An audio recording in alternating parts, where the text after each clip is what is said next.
أحمد الحسن عليه السلام الذي بنى الأهرامات هو رجل من الله، وهو نبي الله إدريس عليه السلام.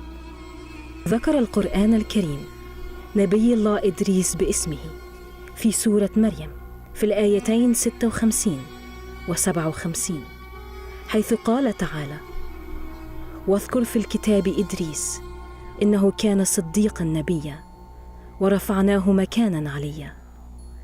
وذكر في الإنجيل المقدس باسم أخنوخ، ولم يذكر عنه سوى هذه الكلمات القليلة، وهي: وعاش أخنوخ 65 سنة وولد متوشالح.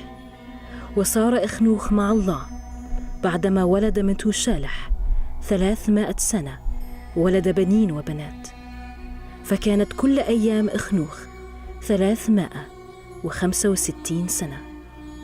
وصار أخنوخ مع الله ولم يوجد، لأن الله أخذه.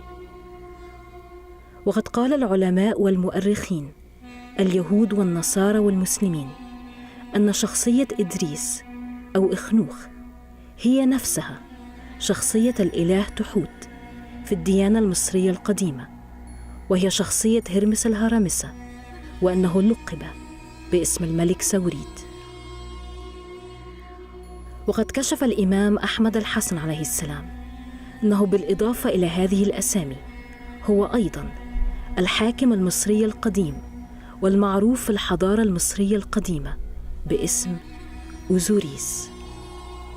وكشف الإمام أحمد الحسن عليه السلام أن إدريس كان قد بنى غرفة وقبر لنفسه بداخل الهرم الأكبر بمصر فيما يسمى بحجرة الملك، ولكن لم تستخدم في النهاية كقبر له، لأن الله نصح ضد ذلك حفاظاً على جسده الكريم. ووجدت الكثير من المواريث عن نبي الله إدريس عليه السلام في الأحاديث النبوية وأحاديث العترة الطاهرة.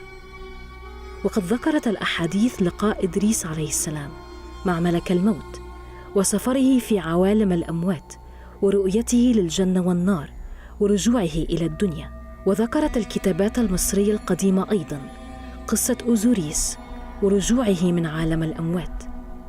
وتم اكتشاف مجموعة من المخطوطات والكتابات القديمة في القرن الماضي، والتي تحكي بالتفصيل قصة إدريس عليه السلام، ويقال أنها كتابات إدريس عليه السلام نفسه، وتسمى كتاب أخنوخ.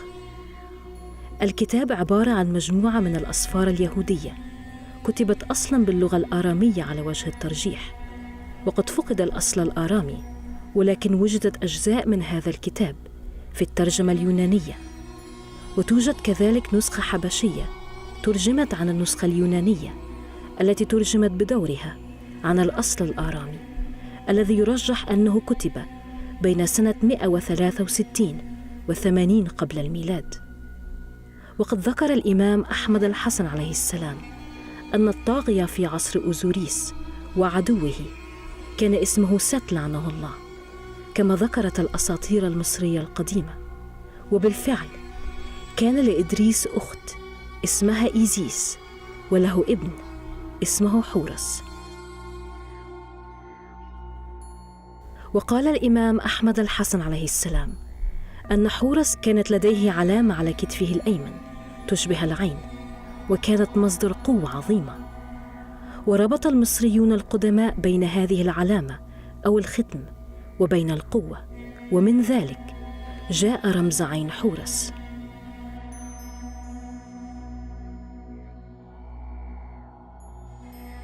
وقد كشف الإمام أحمد الحسن عليه السلام أن إدريس قد رجع في هذا الزمان، وقد كر باسم أبا الصادق عبد الله هاشم، وهو المهدي الثاني، وهو صاحب مصر المذكور في روايات محمد وآل محمد عليهم السلام، وهو ابن ووصي ووزير قائم آل محمد الإمام أحمد الحسن عليه السلام.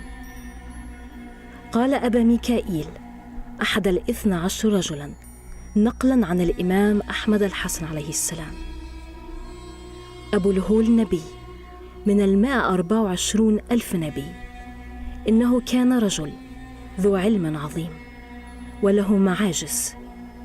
اسمه هو النبي عاميد عليه السلام. أنصار النبي عاميد عليه السلام بنو أبو الهول، وهذا الوجه هو وجه النبي عاميد عليه السلام. هذه مصر العظيمة، أرض مصر المباركة، أطهر بقاع العالم بعد مكة ونجف وكربلاء. والأهرامات أقدم من أبو الهول. الذي بنى الأهرامات إنسان عبقري، وهو من الله، رجل أرسل من الله لهذه المهمة، بناها لأمر هام حينها، وحفاظاً على أمر هام مستقبلاً في زمن القائم عليه السلام.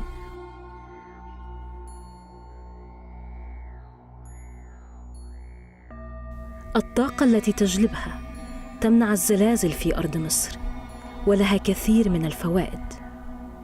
والذي يفتح أسرار الأهرامات رجل من رجال المهدي عليه السلام، وهو سر من أسرار الله. صاحب مصر هو من سيفتح الأهرامات، بناها صاحبها ويفتحها صاحبها. وقد قال أبا ميكائيل عليه السلام نقلاً عن الإمام أحمد الحسن عليه السلام: إن الذي بنى الأهرامات ليس من هذا العالم، هو رجل من رجال الله وسر من أسراره، ونزل إلى هذا العالم ليعمل بعض المهام، ومنها بناء الأهرامات حفاظاً على أمر مستقبلي يخص القائم. وقد رحل عن هذه الدنيا كما جاء. وقد رفع إدريس ورحل عن هذا العالم في يوم 27 من الشهر السابع، شهر يوليو، ووعد بأن يرجع. وقد رجع في هذا الزمان في يوم 27 يوليو.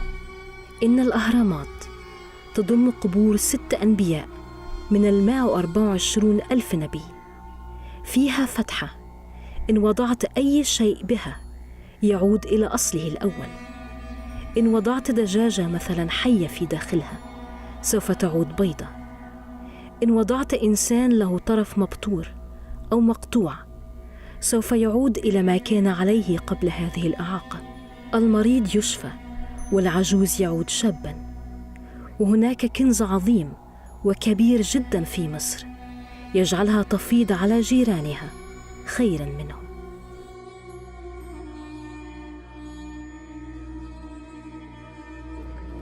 Some thousands and thousands of years ago, nobody knows how many thousands of years ago, some extraterrestrials arrived on our solar system. Our ancestors at that time were Stone Age people. They could not understand what was going on. And as a mistake, they believed that these extraterrestrials are some gods. We all know there are no gods. There's only one God, Allah. The rest we don't, it's all misunderstanding, misinterpreting. So our forefathers believed that these extraterrestrials were gods. So the gods, the so-called gods, entered into mythologies, into the legends, sometimes even parts of the old religion. And one of these extraterrestrials' name was Enoch. Now Enoch is the same figure which in Egyptian tradition is called Saurit, and in Greek tradition is called Hermes. Now, in old Egyptian tradition, there is one writer, Ibrahim Abdul al-Makrisi, who has written in his book Hittat that the Great Pyramid was not constructed by Cheops. The Great Pyramid was constructed by a pharaoh with the name of Saurit. And then he said, Saurit is the same which the Hebrew calls Enoch. And he knows exactly what he speaks about because he quotes all of Enoch's forefathers down 8 generations until to the Adam, until the beginning. So it was according to Al-Makrisi, it was Enoch. There is a book called the Book of Enoch. It's an old book, thousands and thousands of years old. And there Enoch describes when he was 12 years old, some being descended from the sky. He was afraid. Everyone was afraid. He fell down on his knees. And then some of the strange people, there were 2 of them, touched him and put him on his feet. And Enoch says there were two beings which were not human. I never saw them on earth. They did not breast like humans. Some of them said, young man, if you wish, we take you up to the firmament, to the sky, and we teach you. And the humans wish to go there. So they go up to the firmament, in reality to a spaceship, to a gigantic spaceship. Enoch learns the language of the strangers. He's there for many, many years. Later he descends on the planet Earth and comes back and go and back, etc. And they teach him also in astronomy, they teach him also in engineering. And he had the knowledge of constructing a pyramid because the teachers were the extraterrestrials. There's also a man in teacher, his name is Imam Ahmed al-Hassan, and he says the same as what you're saying, and that's why it was so interesting. He makes the connection with Enoch and Osiris, and he says that the one who will open the pyramid again would be Osiris or Enoch, reincarnated. So I don't know if you heard something like that, or if the ancient Egyptians believed in reincarnation, maybe. Well, in all of the old traditions, we had many of these visitors, and they studied the humans like ethnologists would do today. They learned a few language, they teach the humans, etc. Before they left our planet, they always promised, we will return in a far future. This promise of return has become part of every old culture, including today's religion. You know, some roughly 400 years ago, Francisco Pizarro, he was the Spanish conqueror. He arrived for the first time in today's Peru. The natives, the Inca, they believed that he was the long-awaited God who returned finally. Of course, he was just a human, but they believed he was a God. The same thing in Central America. The Spanish came together, Diego de Landa came together with Moctezuma. Moctezuma was the ruler of the Aztecs. Even the ruler, the king, believed that the Spanish people are some visitors from the sky. They fell down on her knees. Again, for example, in the South Sea, far away, James Cook, the British explorer, he came for the first time to Hawaii. What happened? The native believed that he is the long-awaited God who returned. It's always the same situation. So this expectation of returning of somebody is not a Christian, neither a Muslim invention. It existed a long time ago, and we still have it today. I was educated as a Christian. We Christians believe that one day Jesus would return. I know the great Muslim society is waiting the returning of the Mahdi. We know the Jewish community is waiting for Messiah. The Buddhist is waiting for the Buddha. We all wait for the return. Coming back to Enoch, before he left, he gave all his books, which the extraterrestrials dictated him, to his son Methuselah, with the order, and now my son Methuselah, I give you all these books written by your father's hand. Keep them carefully for the generations after the great flood. And then his son asked his father, Enoch, will I see you again? And Enoch says, no, when I will return, thousands of years have passed, but I will return. So now you come to your question. You said, the one who reopens the pyramid could be Enoch or whatever. Why not? Then he returns one day. So I would not be surprised. For me, it's the most normal thing. And speaking of that, you can say that the pyramids have not been reopened, right? I mean, we have seen part of the pyramids, but there's a lot still hidden within its chain. There is a lot, you know. It was in the year 823 or 26, somewhere like this, when the Arabian Ibn al-Mas'udi was his name, I guess. He opened for the first time the Great Pyramid, and he found in the pyramid, he said, 3 rooms. One room was covered with all kinds of metal, very thin metal, which they could breathe, and the metal did not rust. In another thing, he found some strange objects which he could not understand. And in the 3rd room, he found 3 sarcophaguses. In every sarcophagus was a body with a long elongated head, like Osiris. So with a long head. And Saurit, He was so impressed, Al-Mamun was his name. He was so impressed that he was afraid of the gods and of the forefathers, their spirit, their power, etc. He closed everything again, and he even said, I will close it in a way that no later generations will find these rooms again. Until today, we have in the Great Pyramid roughly 3 rooms. It's so-called the Queen's Chamber, the King's Chamber, then we have a subterranean room. But in this subterranean room under the pyramid, it makes no sense. There must be something behind it.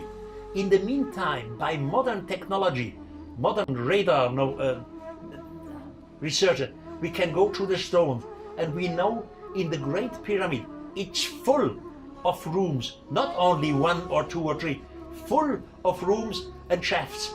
We know the position of them, but nobody has been able to enter there because the shafts are very small. It's about 14 centimeters on one side, so you cannot climb in there. You need modern technology, which means whoever constructed the Great Pyramid some thousands of years ago, he knew about modern technology, and he knew exactly only a later society with high tech is able to enter in there. No other society. Our grandfathers would have no chance to go in these rooms. And these rooms, they contain writings, the knowledge about the extraterrestrials, the truth about our past.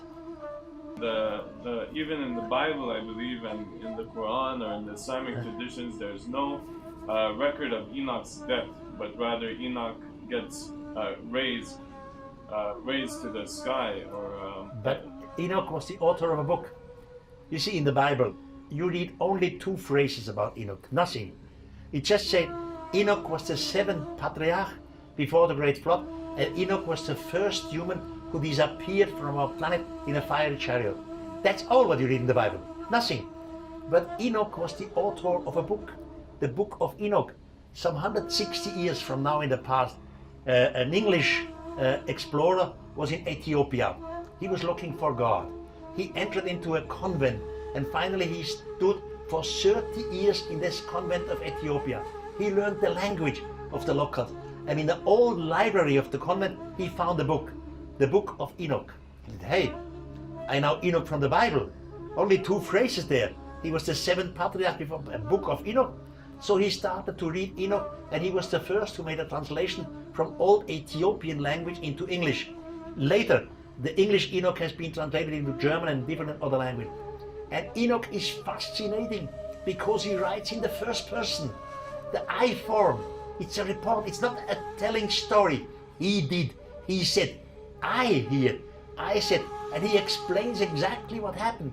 He finally comes up there, you know, the 2 extraterrestrials, which I've explained before, they ask him if he wants to go up there. And he says yes. He was 12 years old, a boy. He had, yes. Then he describes, one of the extraterrestrials said, human, you smell terribly. So he was stinking somehow.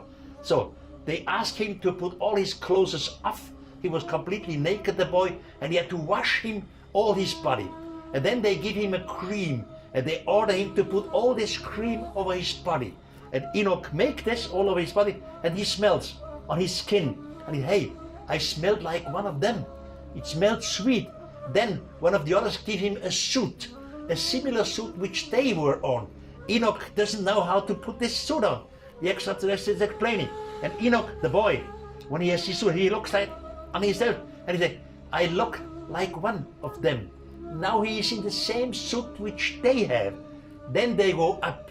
Enoch does not understand a word. He knows nothing about spaceship. They believe he went up to heaven.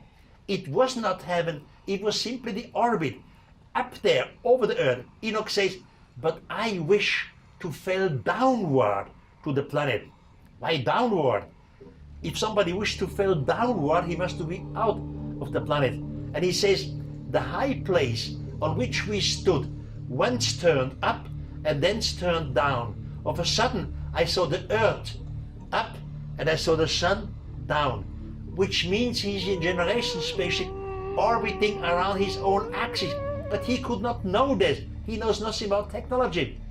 They come into this spaceship. Enoch describes different gardens with fruits and vegetables which he has never seen on earth. Then he comes in a big room, and in the center of a big room is a throne. A throne means a seat, and there the highest is sitting. Now when these three people come in, two extraterrestrials and Enoch, three, they come in, the highest stands up, walks a few steps to Enoch, shakes his hand and calls him, welcome here. Now, I was educated as a Christian. I said that I had spent 6 years of my life in a Christian boarding school led by Jesuits. We had to make translating of the Bible. I know very well what I'm talking about.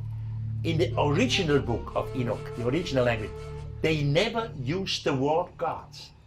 Only the translation. In the translation, there was God. Enoch always calls him the highest, or he calls them the guardians of the sky. He does not use the word of God. Now 200 years ago, now 160 years ago, when the first time Enoch was translated from Ethiopia to English, the translators there were brilliant people. It was never a conspiracy. These brilliant professors, they made wonderful translations, but they were living in a different time. For their time, 160 years in the back, there was no spaceship, there was no space travel. So they believed that Enoch was taken into the heaven before the great God, that this was just raising up in the heaven, which is a misunderstanding. It was not heaven, it was space. You know, Enoch, before he goes up, the two says, humans, you stink. He has to wash himself. Then they disinfected him with this cream. Then they put him in his spacesuit. Then they go up. Now he comes to garden, which he sees fruits and plants and trees which never seen on earth, because he's just up there in another world. Then he comes into the great room with the throne, and there is the highest sitting, not God, the highest, and the highest standing up. I myself, I am a deep believer in God. I am one of these figures who pray every evening. I know God exists. We are just nothing compared to God. But the real God, in the case of Enoch, would never have stood up on his throne, walked a few steps to him, shake his hand and say, welcome here. It is all misunderstanding. We have translated it wrongly, not because of conspiracy. Simply the professors had no way. 100 and 160 years ago. Now the situation has changed. The spirit of time has changed. It's time we look at all these old writings with new eyes. And then we are ready for the writings in the Great Pyramid. And then they send Enoch back to teach the people and spread the Yes, knowledge. like in Greek mythology, Hermes. Enoch and Hermes is him. He always come back to the humans. He always come back and he teach the humans in several belongings, in astronomy, in engineering, etc. And as you mentioned in the beginning, the pharaohs at that time, they knew, and they knew it from Enoch, that a flood would come. They knew it in advance, so they were afraid that all their knowledge would be destroyed. It's all gone by the great flood. That's why they decided to construct a building which would survive the great flood. 2,000 years ago, roughly, 1,800, 1,900 years ago, 2,000 years ago, all the brilliant historians like Diodor of Sicily, Herodotus, Strabon, Plutarch, they were all in Egypt. They were all standing before the Great Pyramid, and they all asked the locals, the Egyptian, who made this building? And the locals 2,000 years ago did not know who made it. They had no answer. They said, we don't know who made it because it was before the Great Flood. So how do we have a name of Cheops? Simply because of Herodotus. Herodotus, in his two books, he clearly makes differences between what he sees, what he smells, what he works, and what they tell him, talking. And in the second book he said, somebody told me that the Great Pyramid was constructed by a pharaoh with the name of Khufu, the Greek word of Cheops, during 20 years with the help of 100,000 slaves. So Herodotus is the only one who brings the name Cheops. All the other historians, they know nothing about Cheops. Diodor of Sicily, who lives later than Herodotus, he knew the book of Herodotus about 150 years later, 200 years later. He says Herodotus is wrong with the name of Cheops. It was not Cheops. They don't know who it was because it was before the Great Flood. And I am very, very convinced inside this Great Pyramid or under the pyramid or the Sphinx, we will find all the books with all the information which we need so carefully. By the way, we also need it politically. Just normally I don't make political comments. On this planet, since we live, we humans, we always fight against each other. We always fight because of frontier, mostly because of religion. Only my religion is right, only my, or because of racism. I am black, I am white, I am better. Soon as we understand that we have contact with extraterrestrials, that extraterrestrials observe it, we will learn that we all are the intelligent race, the being of this planet. It doesn't matter if you are black or white or Catholic or Muslim or whatever. We all are the human society. So soon as we learn the contact with extra, all this stupid racism will stop. وقد كشف الإمام أحمد الحسن عليه السلام عن حقيقة إدريس عليه السلام وقال: إن إدريس كان من عالم آخر، كان من كوكب كثل وجاء إلى هذا العالم. كان معروف في عالمه وله أنصار هناك حتى إلى هذا اليوم، واسمه في ذاك العالم وفي لغة أهل ذلك العالم هو ساغ، ومعنى ساغ هو عبد الله. We are not prepared. I myself, I am sure I have too much information that at the moment this planet is observed again. Some others observe it and they know how we function. As I said, in panspermia, the gods created humans according to their own image. They know exactly how we function. With their technology, they could make a landing over a football stadium. All the cameras are here, 100,000 people. But that would be a shock for mankind. I call it the shock of the gods. Every religion, including my religion, the Christian religion, the Pope would go to the camera television and would say, this is all evil. We cannot accept this. We would not accept the extraterrestrial. We would just turn upside down. They know exactly how we react. So they respect us. They say, we have to change this society. The spirit of time, that zeitgeist, it takes about 1 or 2 generations. We are in the middle of this changing. And that's, by the way, why I'm doing my work. I never did my work because of money or just because of being somebody. I always wanted to help to change the spirit of time. Der Zeitgeist, you say in German language. To change the spirit, to be slowly prepared. Hey, we are not alone. And sometimes I ask myself, why is our society, my society, so stupid against extraterrestrials? It all has to do with our education. Roughly, on this planet we have 2 sorts of human. One sort is religion. It doesn't matter what kind of religion. The other sort is scientific. The religious people, they are told that God made everything. The planets, the plants, the trees, but as crown of creation, God made us. The scientific people come in and say, now it's all evolution. It's all evolution, mutation, selection, but we are on the top of evolution. Have you ever realized that in both cases, if you look at it religiously, the crown of creation, scientifically, the top of evolution, in both cases, we look at ourselves as the greatest. Something like us does not exist anymore. We should learn to become humble again. We are not the greatest in this universe. We are just a stupid race who slowly learns now. We are part of a gigantic family. And I think part of that arrogance translates into this attitude like we know everything, we discovered everything. Cheops built the pyramid, or that Moses built the Sphinx. And that's all garbage. Yeah. It's all misunderstanding. I say, it's not conspiracy. No, it's misunderstanding. At the moment, we have some kind of conspiracies because some of the scientists, they don't want to go to public with what they know. They know it, but they are afraid, simply because of the spirit of time. Many brilliant scientists know in the meantime, including American astronomers, I know some of them, American astronomers. I know 2 American astronauts, a German astronaut personally. They know that there are UFOs out there, but because of the spirit of time, they don't go to public. When I have discussion with some brilliant people, then we shake hands with Eric. Okay, this is just between us. Don't go to public. And I don't go to public because we respect the meaning of every other. We don't want to hurt them, to blame them. So they know exactly we are not alone.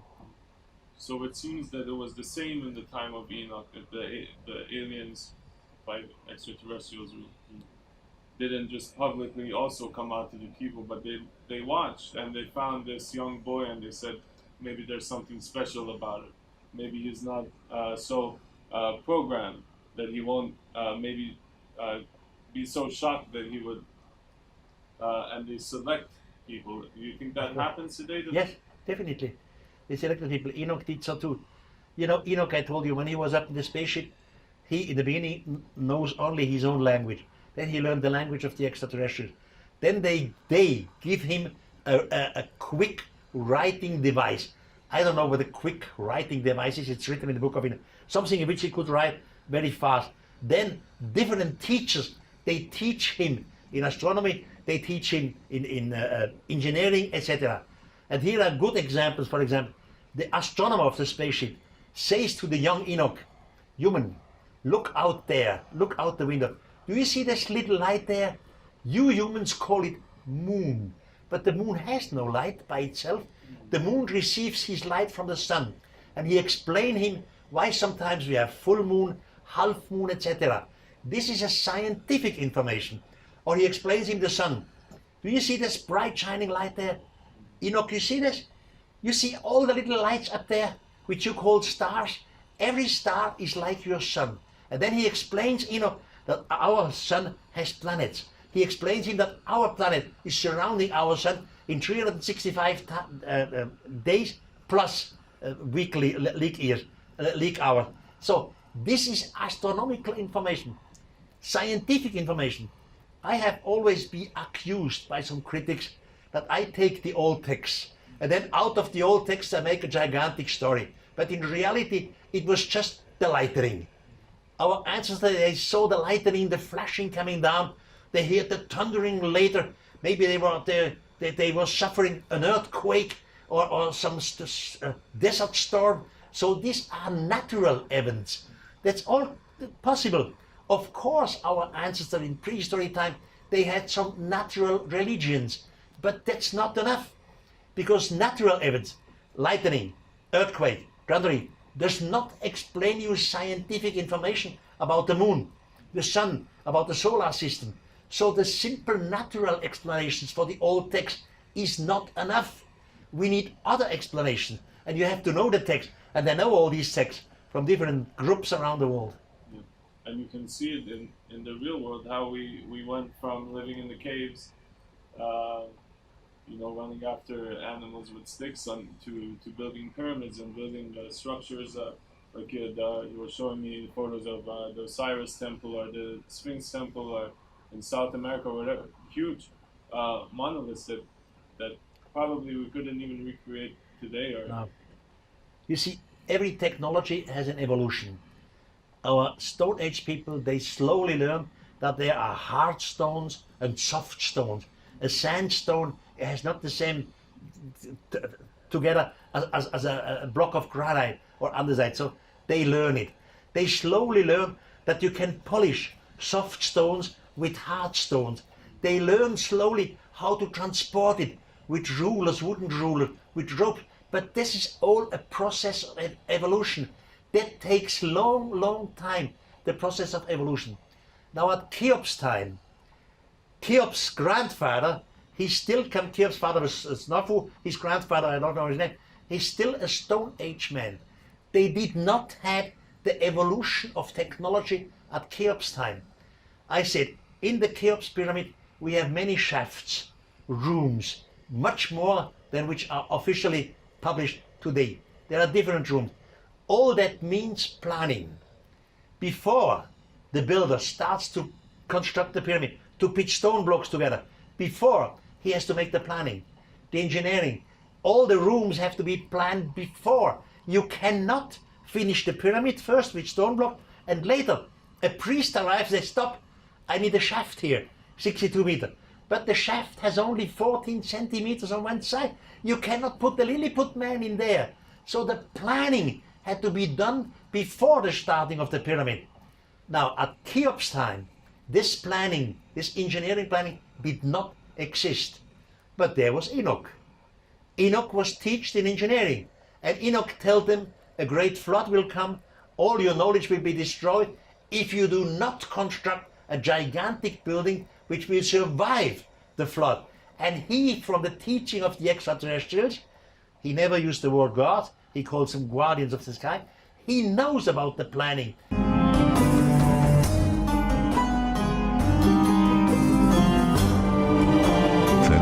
آلاف 974 أخبرني أبو سعيد أحمد بن محمد الأحمسي بالكوفة قال حدثنا الحسين بن حميد بن الربيع قال حدثنا مروان بن جعفر السمري قال حدثنا حميد بن معاذ اليشكري قال حدثنا مدرك بن عبد الرحمن العنزي قال حدثنا الحسين بن ذكوان عن الحسن البصري عن سمرة بن جندب قال ثم كان نبي الله إدريس رجلا أبيض طويلا ضخم البطن عريض الصدر قليل شعر الجسد كبير شعر الرأس وكانت إحدى عينيه أعظم من الأخرى وكانت في صدره 3 بياض من غير البرص بياض يصيب الجلد فلما رأى الله من أهل الأرض ما رأى من الجور البغي والظلم والميل عن الحق واعتدائهم في أمر الله رفعه الله إلى السماء السادسة فهو حيث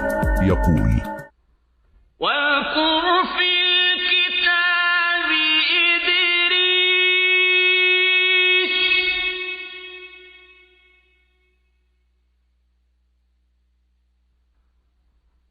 إنه كان صديقا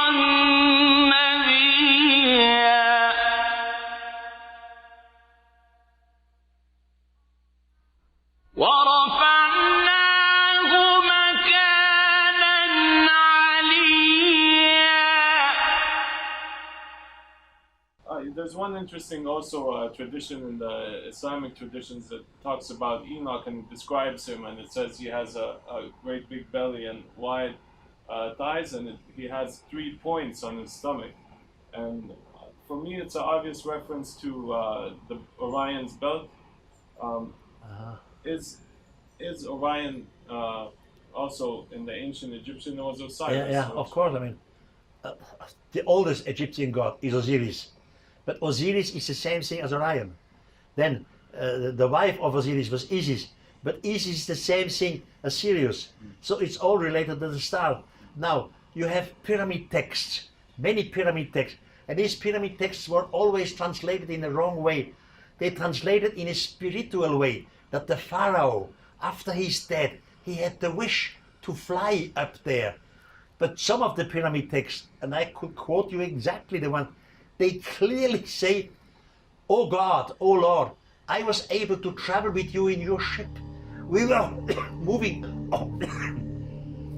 Some of the pharaohs in the pyramid text clearly say they were traveling in a spaceship with their so-called God. They call Orion, "I was traveling with you."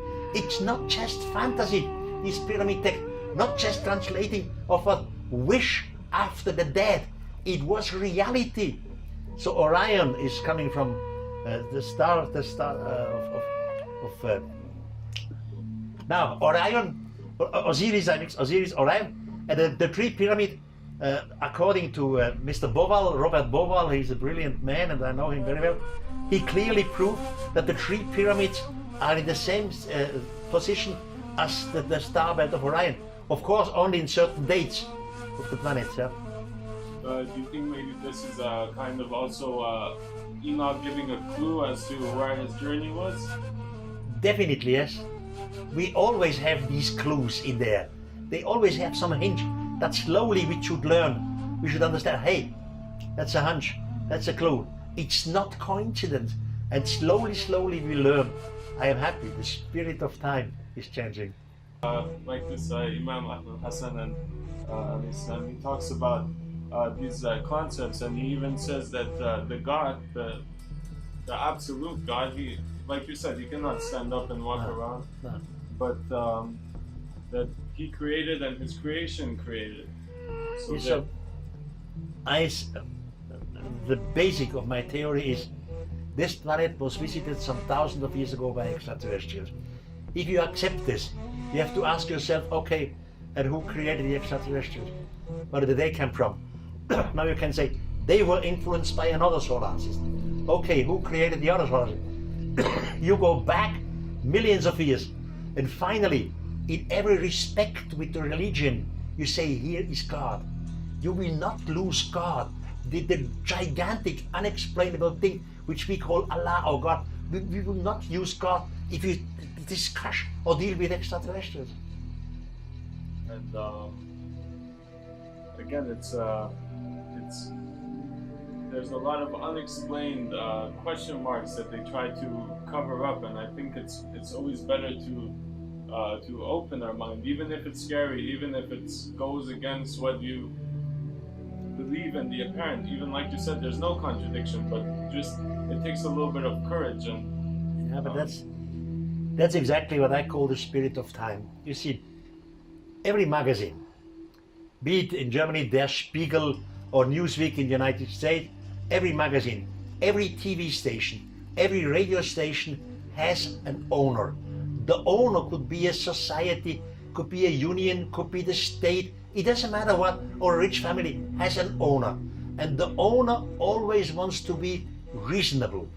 Now, a topic like UFOs are unreasonable, are not reasonable. So they are always afraid to ridicule themselves. If a journalist would come up in a big magazine and say, hey, I have a gigantic story about UFOs, I was even an eyewitness of it, the editor-in-chief said, you cannot bring this, because the family, the owner, thinks we are not taken for serious anymore. They don't want to be ridiculed. So it's courage, a question of courage, but also a question of the spirit of time. Soon as the spirit of time change, slowly, now UFOs, which were not reasonable, will become reasonable. The topic of our extraterrestrials, which was not reasonable in the past, slowly becomes reasonable. That's the changing of the spirit of time.